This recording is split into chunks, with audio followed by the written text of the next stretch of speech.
Welcome to the Hemlock State Explorer. Today we are exploring the James C. Nelson Wild Area of Tuscarora State Forest.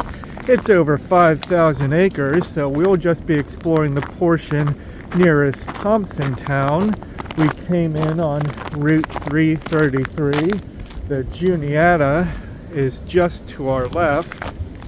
This land was last logged in 1917. So one of the items mentioned in the Tuscarora State Forest brochure is that it has some older growth trees, around 100 years old, that you typically find in this region. Of course, most of Pennsylvania has been logged many times over, and the forest here has had some time to regrow. After the logging, there were mining operations where we're at, and this was purchased by the state in 1964. So maybe we'll even see some ruins. The mining was for minerals to make refractory brick, and here we see some right against this tree. We also see some slag. But in any case, this is our first time here. Maybe we'll see some ruins. I have no idea what else we'll find, but that makes the adventure all the more exciting. 4/10 of a mile up the mountain from the parking area, we've reached a fork. To our left is Zartman Pass, according to the post. And to the right is the Vandyke Tram. Let's check out Zartman Pass first, and then we'll head up the mountain via that switchback marked as the Vandyke Tram. The James C. Nelson Wild Area is known for its traillessness. There are very few trails from what I read, but because of the logging and mining operations, maybe we'll find some old grades. And if not that, we can always bushwhack. Looks like there's another parallel grade that follows what we're on right now. Zartman Pass enters a scenic hollow, which you can see below. A lot of fallen logs down there. No exceptional views on account of the brush and trees, although you can see the bowl shape of the mountains around us. Some pretty girthful grapevines. Here's a better view of the hollow down below. Looks like a stream bed, but with nothing flowing at the moment. There's some nice views. Liking the narrow grade running along the edge of the hollow. Looks like it gets rockier down below. And will this grade follow the contour of that hollow? I don't think so. It looks like it's heading uphill. If nothing else, it's nice to get out of the wind. Do you hear that whipping wind? It's in the 20s right now. Fingers are a little sore from holding the camera. I took my gloves off to record. I like the curve of the mountain and the blue sky above. We'll take that for as long as it lasts. We might be in for more snow. Now there's something down here. Is this just a runoff? Well, right now it was excavated. Looks like just a runoff. Hoping we can find some mines. We'll keep our eyes open for mines and ruins. Oh well, here's the stream running right down the trail, and the grade begins to be overgrown. Okay, we'll travel up this way. Yes, well, there's a yellow blaze up ahead. Okay, looks like we'll be climbing up the mountain. We are looking down through the hollow of Zartman Pass. The old grade that we took to get here is at about the center of the frame. And here's the mountain all around us. We're in a bowl right now. Love the curve of the mountain. But interestingly, here are piles of rocks. You can actually make out multiple courses. Here's a course, and then beyond that you can see another course and another course of rocks. I wonder if this is just how they fell or if they were constructed in that manner to, I don't know, maybe make roads or paths. But we will see. There's a portion of the trail that curves up to the right, and then one looks like it curves around the end of the mountain here. Let's see if, oh, there's a post up here to assist. Let's see what the post reads. Nice splash of green from the juvenile white pines. Zartman Pass. Okay, and I see a blaze. So the trail heads up on one of those courses of stone ahead. Since we know that, we'll need to head uphill via the Zartman Pass trail. Let's head out here along this old grade to see if there are any scenic views of the Juniata River Valley while we're here. Looks like the grade fizzles out pretty quickly, but I can make out a footpath, unless that's just my imagination wanting it to be true, but it's flat-ish and we can walk here without a problem. So let's at least make it to that point up ahead.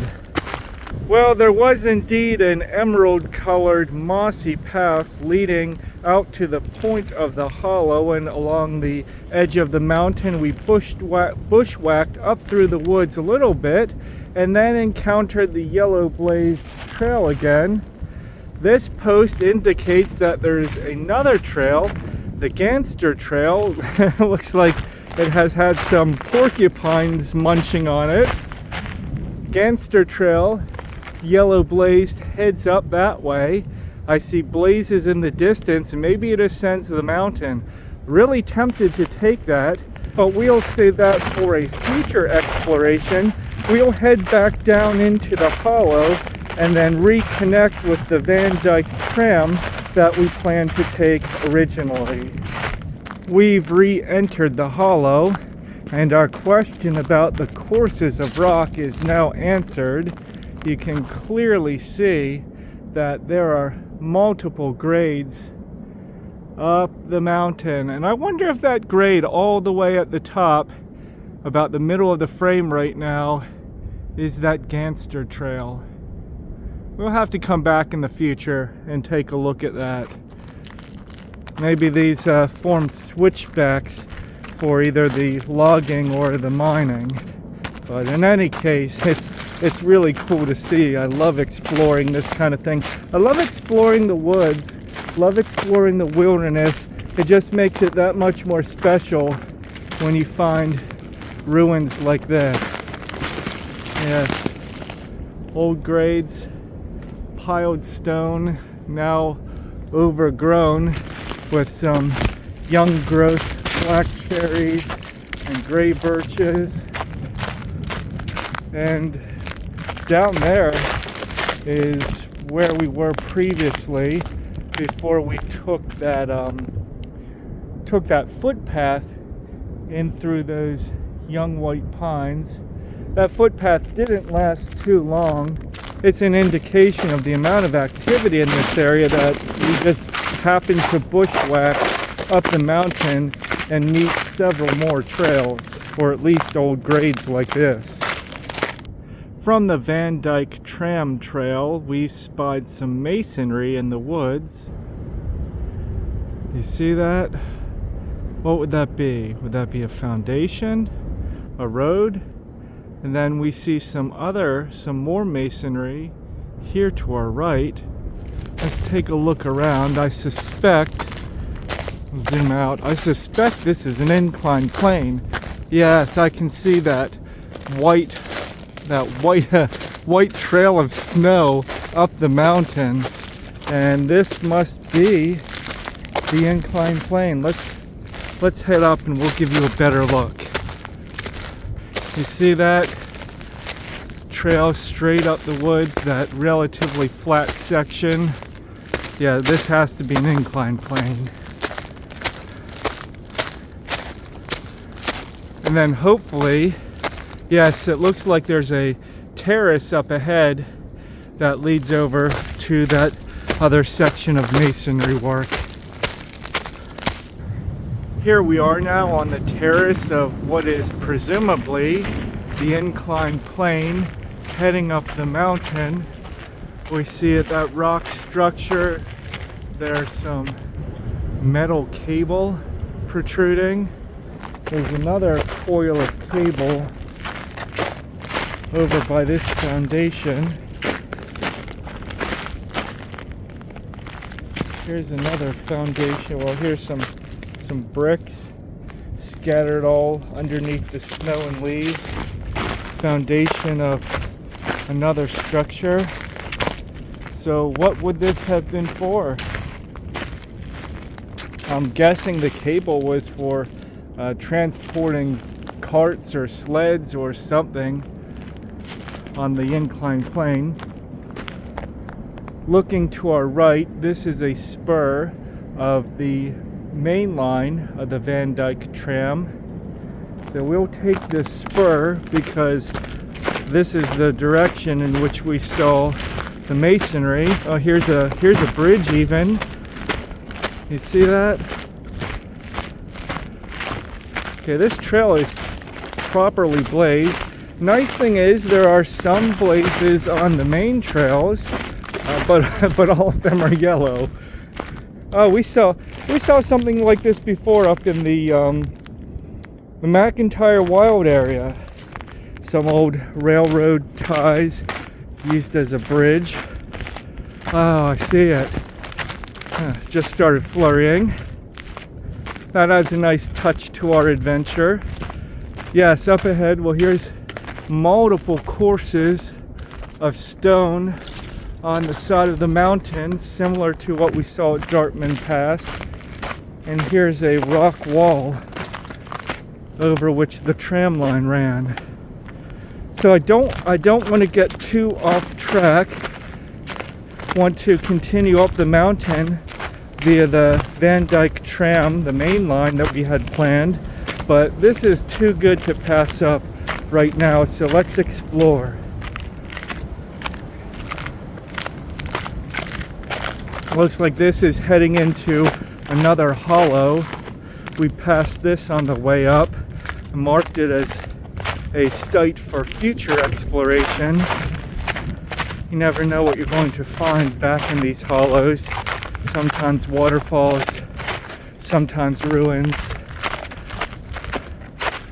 Oh, here's more stonework up ahead. Yeah, this is a retaining wall all along this curve here into the hollow up ahead.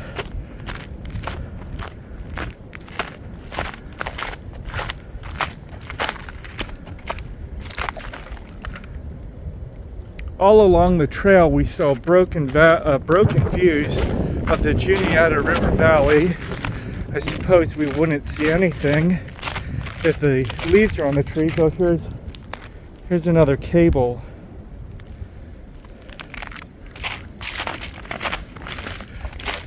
But on account of the oak forests, didn't get, what we would call a clear scenic view, but nevertheless, we appreciated the broken views.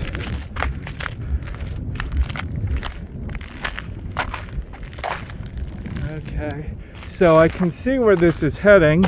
Similar to Zartman Pass, this is going to curve up around the mountain. Oh, and I forget the name of the trail. I'll have to go back and take a look. just paused to take a look at my waypoint on the map, the Gangster Trail.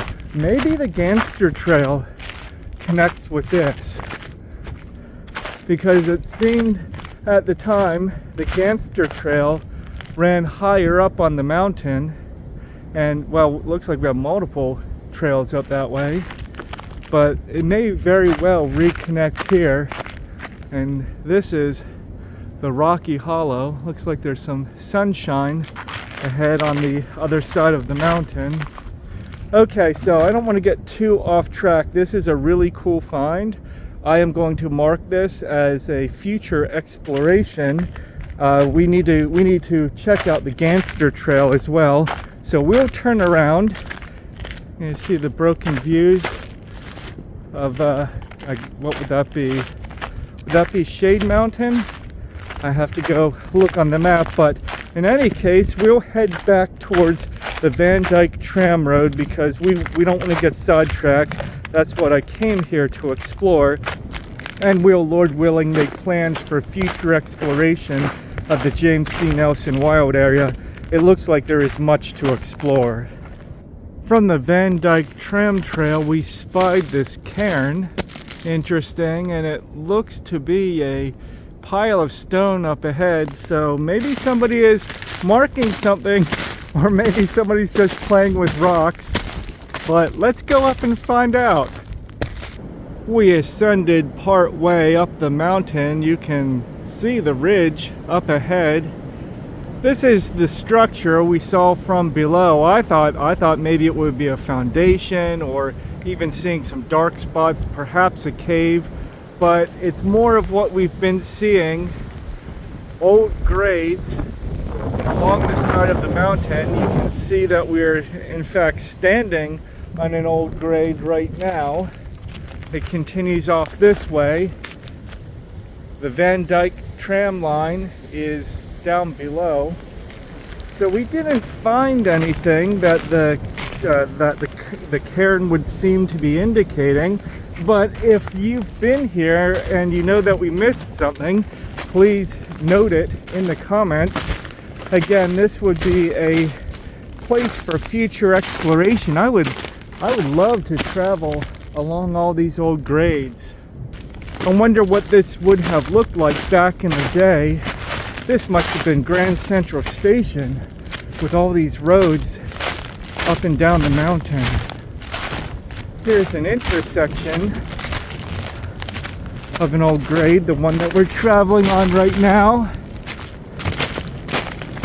And then makes a switchback further up the mountain. I see another grade beyond that. These must have ascended all the way to the ridge. Yes, and you can see even multiple grades below us.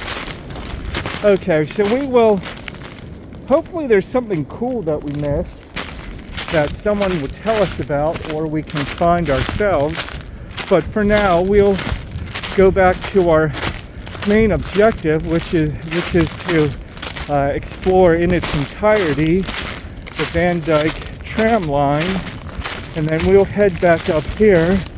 Nice patch of club fern moss, and we'll head back up here at a future date. Wow, so much to explore. I went in blind. I just saw this place on a map and thought, hey, let's go explore. I was not expecting to see really anything. Sometimes you end up with just a nice walk in the woods, but I love things like this, old ruins. They just have a way of exciting the imagination. There was a sign indicating that the Vandyke tram line came to a dead end in about a mile, and indeed it did. It unceremoniously fizzled out, but there were multiple grades uphill. We took a few of them, which also fizzled out. They just turned back on themselves. We did find a grade that led all the way up here, and these majestic views of what I believe is Shade Mountain off in the distance. We'll mark the correct grade to take to get up here, but now it splits in multiple directions. None of these grades are as well maintained as the main body of the Vandyke Tram line.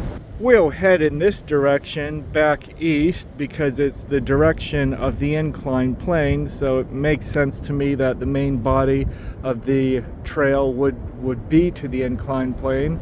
There's a less defined trail that runs above it, and if we look behind us, we're standing on a retaining wall.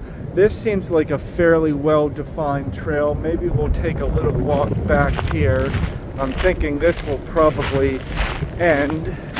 It doesn't seem to be quite as broad as the trail back east, and it heads into a rocky hollow. Again, there are more grades up the hill. Most of the grades seem to continue for a short distance and either loop back down to the grade below or fizzle out. This looks like a trail directly up the mountain. I thought this was the incline plane at first. Wow, so much to explore. Okay, this looks like it's not the main trail. It fizzles out in the rocky area. So we'll head back east in the direction of the incline plane. And of course, along the way, enjoying these views through the trees. You can hear a train down below. There's a train line running just at the base of the mountain. Can you see that? That shimmering of the Juniata River? You can just make it out through the trees. Okay, here's the trail split. I love the emerald moss. Being careful though because of ice. I'm not inclined to be too adventurous today with rock climbing on account of the ice. So that looks like a pretty clear trail up there. This just looks more well defined, so we'll take this. Of course, you can find the map and our waypoints and everything you need to know before you go at hemlockstateexplorer.com. Let us do the legwork for you, and you can use our resources to plan your trip. We solved the mystery as to what the cairn was indicating. Here's what must have been a log slide to transport the timber down the hill. Now it's used as a shortcut trail. You can see the stones piled up on either side. It creates something of a chute. Just look at that moss on the trail. I love that. The snow encrusted moss. Very cool. But here's the trees are in the way. Here's another view of the chute. So that must be a shortcut trail. Interestingly, it doesn't go any higher. The incline plane is just ahead, so we'll get a better view of the lay of the land from there. We're at the ruins of the upper terminus of the incline plane. It's just all rubble now. See a foundation here and some old bolts. Must have been for the machinery to operate the incline plane.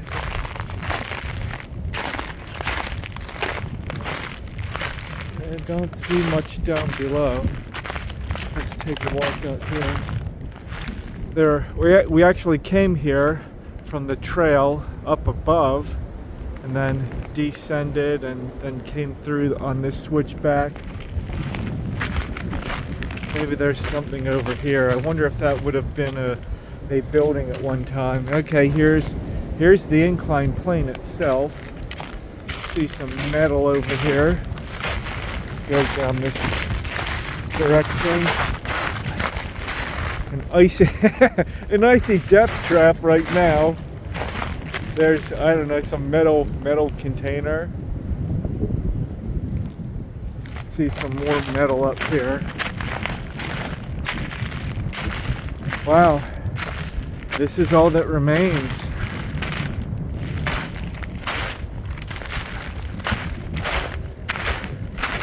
You can see even above, so that masonry Right above that's the trail we came in on from the west.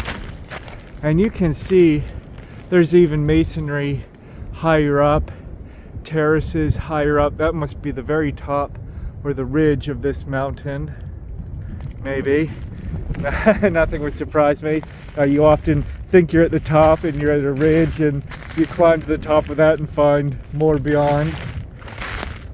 We can clearly see the Juniata River from here, and although there has not been an unbroken view, we've enjoyed the views through the trees all along this top portion, this top grade. Head back around here. There we go. Avoiding the ice the best we can. Fingers are freezing. Whoops. Can't wait to get them back in the gloves. Well, here we are. Looks like, I don't know if that rock up there is a platform, but in any case, here are the ruins of the top of the incline plane, and we'll follow this grade. This seems to be the clearest and broadest grade in this area, and this is taking us back in the direction of Zartman Gap. I don't know if it goes all the way out there, but the tram line is way down below. We can't even see it from here. But we'll head in this direction and see where it leads us. Love how this stonework curves around the hollow. We see some views down below. Beautiful. I wonder what this would have been used for. I imagine transit, either for workers or for, it's not a train track, and it does not look wide enough to be a road, a haul road at any rate. Maybe trees were dragged here, or maybe it was just for transport of people and supplies. Some more views of the hollow down below, and multiple courses of old grades. There's the stonework where we just came from. Beautiful mountains. Wow, really, really icy right here. Being very careful. Oh, what a tremendous hike. Found so much that we did not expect. Well, look at this beautiful trail. And there have clearly been efforts made to clean it up some, as is evidenced by these stumps. Here we're going to enjoy some views of the Juniata River Valley. Again, not a clear view, but this is as good as it gets on the trail. Actually, what's this up ahead of us? Oh wow, looks like we might be in for a view up here. Ah yes, finally a clear scenic view. Okay, it looks like there's a rock slide or rocky area below, which affords us our one and only scenic view. Oh, before we look though, look at all this up the side of the mountain. I would love to get up to the very top, but here it is, the scenic view of the Juniata River Valley. We'll take a shot zoomed in. Oh, glorious. Look at that, beautiful mountains, broad valley. You can see the trucks on Route 322 following the Juniata. Shortly after the incline plane, the trail that we were on abruptly ended in several large piles of rocks. So we followed what looked like a haul path down the side of the mountain. It was leafy, something we were not going to slip and die and fall down the mountain. Right now, as you can see, we're being very careful of the packed snow and ice. And we actually intersected with the Gangster Trail, which is what we wanted to follow anyway. So this is a total win. What an exceptional adventure. Well, we're very happy with this exploration. but the James C. Nelson Wild Area encompasses over 5,300 acres, so there is yet much more to explore. We'd like to return and find some mines, and I'm sure there's a way we can climb to the top of the mountain via some of the old grades, but it's tricky because they tend to fizzle out or they're blocked or overgrown. But in any case, be sure to check out the full adventure with all you need to know before you go at hemlockstateexplorer.com, and there you can also find all of our other explorations. Please like, share, and subscribe if you found this interesting or profitable at all. And until next time, we can't wait to see you on the next adventure.